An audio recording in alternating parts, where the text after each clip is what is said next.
तो एपिसोड 7 के स्टार्टिंग में हमें दिखाया जाता है जून उस ब्लैक ड्रेस वाले आदमी से पूछ रहा होता है, क्या तुम कुछ भी समझ पाए कि वो लोग क्या बात कर रहे हैं और किस चीज़ के बारे में बात कर रहे हैं। उससे यह पूछने के बाद फिर जून अपना मन में सोचता है, जितना ज़्यादा मैं इसके बारे में सोचता हूँ इसका अर्थ उतना ही कम हो जाता है।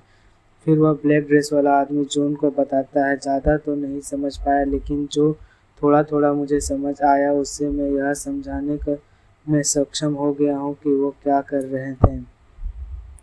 वो बहुत सारे शब्द में केवल कुछ शब्दांश ही चुन सका और वह बात उनका जब से संबंधित था और मैं उनका हर शब्द का सटीक अर्थ समझने में सक्षम था। और मैंने देखा मैं प्रत्येक पंक्ति और चिन्हों से अंकित था। तब मुझे आश्चर्य हुआ कि क्या यह जब बच्चों के लिए लिखा गया था। यह बोलने के बाद वह ब्लैक ड्रेस वाला आदमी मुस्कुराने लगता है और जून उसे आश्चर्य से देख रहा होता है। और फिर वह ब्लैक ड्रेस वाला आदमी के बारे में अपना मन में सोचता है। उसने कहा कि उसे उनका कर्ब से ज़बरदस्ती जगाया गया है, लेकिन उनका चेहरे पर उदासी का कोई निशान ही नहीं है। पर वास्तव में सबसे पहले काम जो उसे किया वो किसी और का जान बचाना था और मुझे आश्चर्य है कि वह उससे ऐसा क्या हो गया है।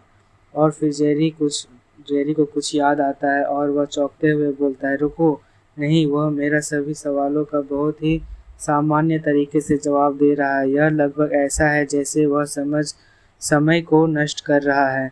अगर यदि उसे वास्तव में हजारों वर्षों से दफनाया गया है तो क्या यह सबसे पहले गुलामों को ढूंढना या यहाँ पता लगाना है कि यह कौन सा साल है। अगर यदि वास्तव में ऐसा है तो फिर वह समय को ऐसा क्यों बर्बाद कर रहा है। फिर जायो जून को आवाज़ देते हुए बोलता है, मिस्टर जून, अंदर क्या चल रहा है। मेरे पास फील्ड टीम आ गए हैं। क्या तुम अंदर हो? क्या तुम्हें किसी प्रकार की सहायता की ज़रूरत है? बट जून को कोई भी आवाज़ सुनाई नहीं दे रहा था और वो लोगों को कुछ समझ भी नहीं आ रहा था कि उन लोगों के बीच क्या बातें चल रहा है। और फिर जून को दिखाया जाता है जो पूरा गुस्सा से बोल रहा होता है कि तुम कौन हो, वास्तव में कौन हो, और उस पपेट के पीछे छिपना बंद करो। और फिर जून उस ब्लैक ड्रेस वाले आदमी की तरफ एक गोल्ड कॉइन टाइप का कुछ उसके तरफ बहुत ही तेज़ी से फेंकता है और वो उससे इतना तेज़ी से फेंकता है तो उस गोल्ड कॉइन से आगे निकल रहा होता है। और फिर वो ब्लैक ड्रेस वाला आदमी उस जैसे ही हाथ लगाता है तो वह कॉइन ब्लास्ट हो जाता है और उस धमाके से बहुत ही तेज़ रोशनी बाहर निकल रहा होता है। उस धमाके में जो आग निकल रहा होता है वो ब्लैक ड्रेस वाला आदमी का पूरा चारों तरफ से घेर लेता है और फिर उस आदमी का ब्लैक ड्रेस पूरा जलने लगता है और वह ब्लैक ड्रेस पूरा जल जाता है। और तभी हम लोग को सैंग लियोन का असली ड्रेस रिवील होता है।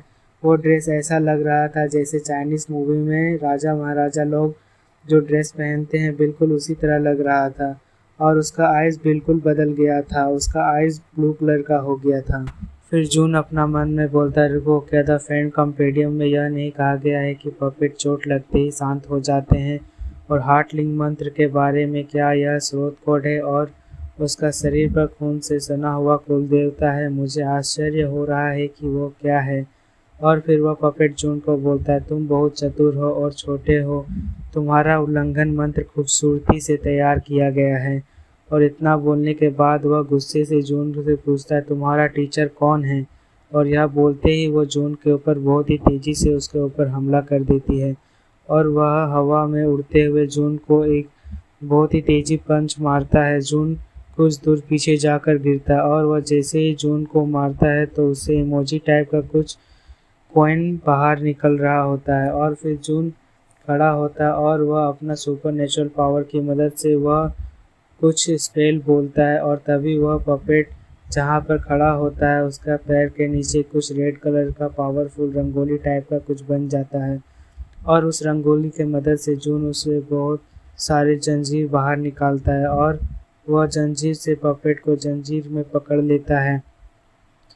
और उस पपेट का शक्तियाँ कमज़ोर हो रहा था और उसे वह अपना आप से छुड़ाने का बहुत कोशिश कर रहा था, बट वो उससे छूट नहीं रहा था और ना ही वो उससे हिल डोल पा रहा था। तो इसी के साथ एपिसोड 7 यहाँ पर ख़त्म होता है। अब मिलते हैं अगले एपिसोड में।